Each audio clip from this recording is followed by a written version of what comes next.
Hello, my amazing artist. In this video, we are going to create a Robin Meade inspired landscape. We're going to use Sharpie and watercolor for this activity. So write your name on your paper and let's get started. So I am going to start with Sharpie, but if you'd like to use pencil, you can.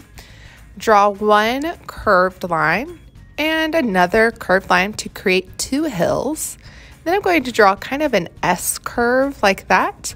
So these are going to be the hills in the foreground. The foreground is the lowest on the page and it's closest to the viewer, meaning the objects appear bigger.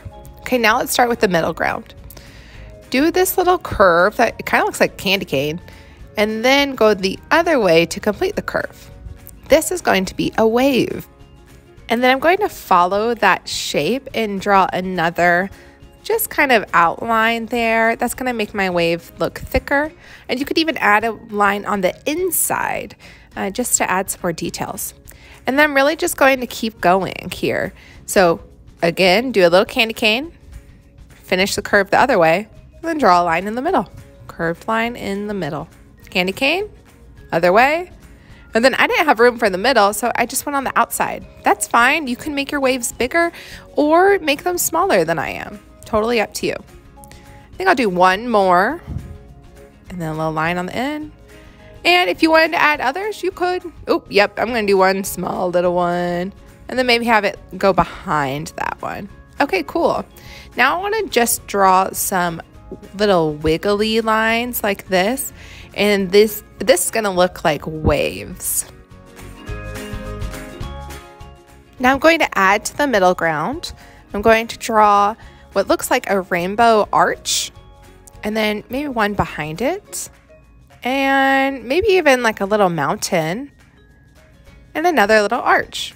So in the foreground, we have hills. In the middle ground, we have some waves and what looks like mountains or hills. And let's move to the background. Let's draw another arched rainbow line. And this is going to be the sun, like it's popping up behind the mountains there. Or maybe it's setting, really whichever you'd like. And then I'm just going to draw some diagonal lines to represent the sun rays.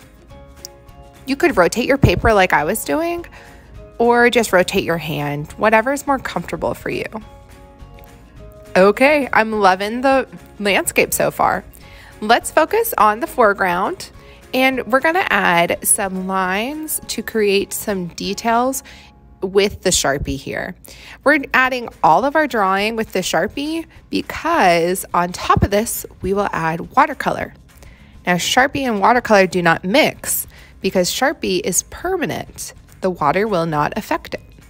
So you can add whatever sort of shapes you want, whatever lines, maybe you want to create some patterns.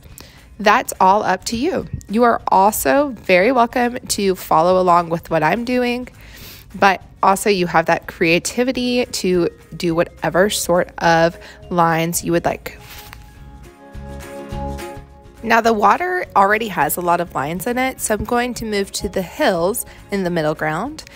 And I really like how the spirals look, so I'm going to add spirals. But do you notice how the spirals in my middle ground are smaller than the spirals in my foreground?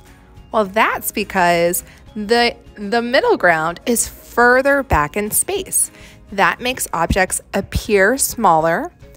And so when we draw, we want to use proportion to help the viewer understand that the middle ground is farther away from the viewer. So here I'm repeating those arched lines, but notice they are a lot closer together. When they're closer together, they appear to be further away. So I'm doing that on purpose, just like I did with the spirals. And last but not least, let's move to the background. I'm going to use zigzag lines and circles here to create a pattern. So I'm going to have zigzag line, a blank, circle, blank, zigzag line, blank, circle, and it repeats. Now I'm going to speed up the video here so that you can see how I am painting, but I'm painting each section of the landscape a different color. The hills are purple, the water is blue, the hills in the middle ground are green, and then my background sun rays are orange and yellow. Now, it's dried a little bit. It happens pretty quickly because this is watercolor. So if I go back over my watercolor with the same color, well, do you notice what's happening here? I'm adding a layer of purple and it's creating a darker shade of purple.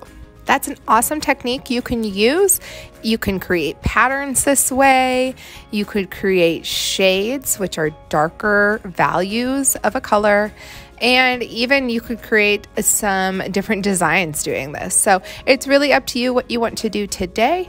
But while you are painting, take your time. It's important not to rush and really focus on where you are painting.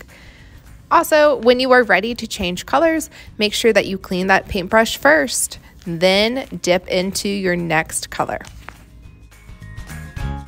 All right, artists, I'm gonna go ahead and skip forward here so you can see what I'm doing.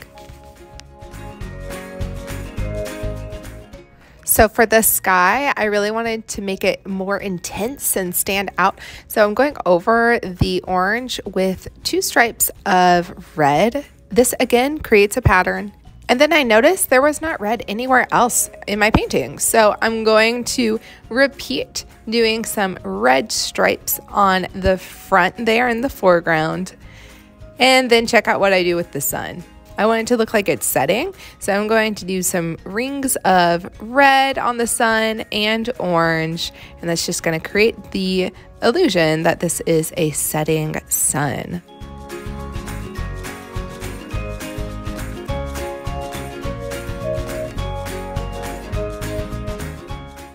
And there you go, artists. We have our foreground, middle ground. The horizon line separates the ground from the sky, and of course, our background.